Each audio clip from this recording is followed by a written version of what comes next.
A sequence of miracles and an incredible group of climbing partners are the reasons Kevin Weed is with us after falling 1,200 feet down a jagged mountain cliff. We were on a 9-day trip, a planned 9-day trip into the North Cascades, and it was actually our third day out. And I might mention, just by coincidence, we ran into two other climbers the first night, Walt and Bill.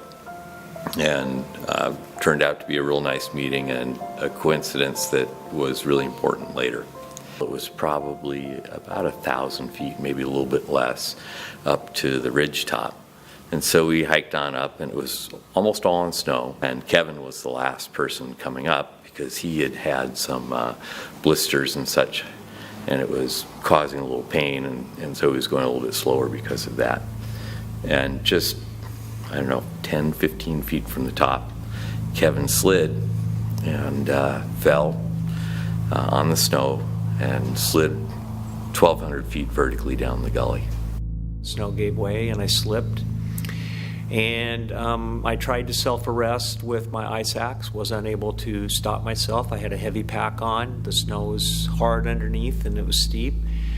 And I started sliding down. My first thoughts were, damn, I got to hike back a little ways further up here because I thought I was going to stop. Then the next thought was, oh my God, I'm not going to stop.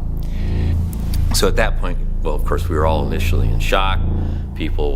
Some people saw him slide and were encouraging him to self-arrest with his ice axe and yelling encouragement.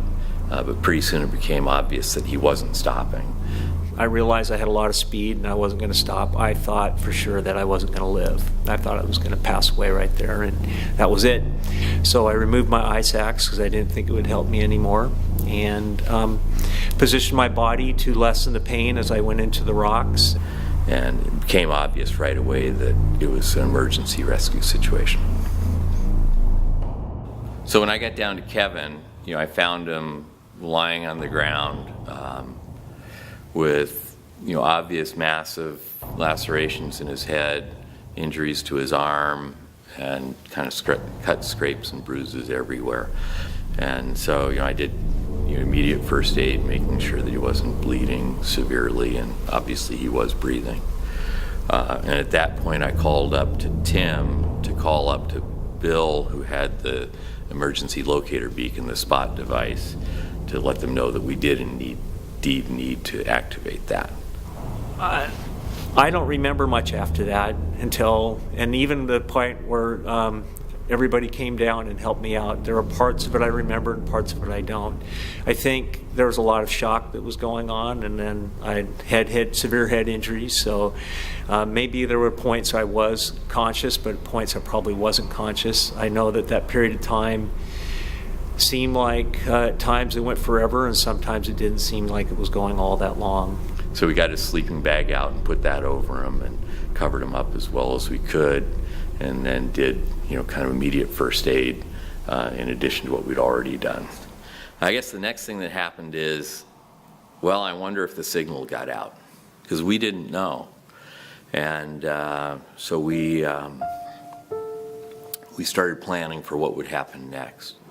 And fortunately about then, we heard the helicopter, so we didn't have to finish that exercise. Now, the helicopter that showed up was one that the National Park Service has a contract with, and it was a very small helicopter. We loaded him first onto the backboard, tied him into that, and then into the litter, and then the helicopter picked up the litter and Kevork and took him down to the basin. And by then, the Life Flight helicopter had arrived, which is a bigger helicopter that they could put Kevin inside of, and flew him back to Seattle. I don't think, if I was to go through this again, I don't think I'd want to have another group of people with me other than that group that was with me. They're more than just friends.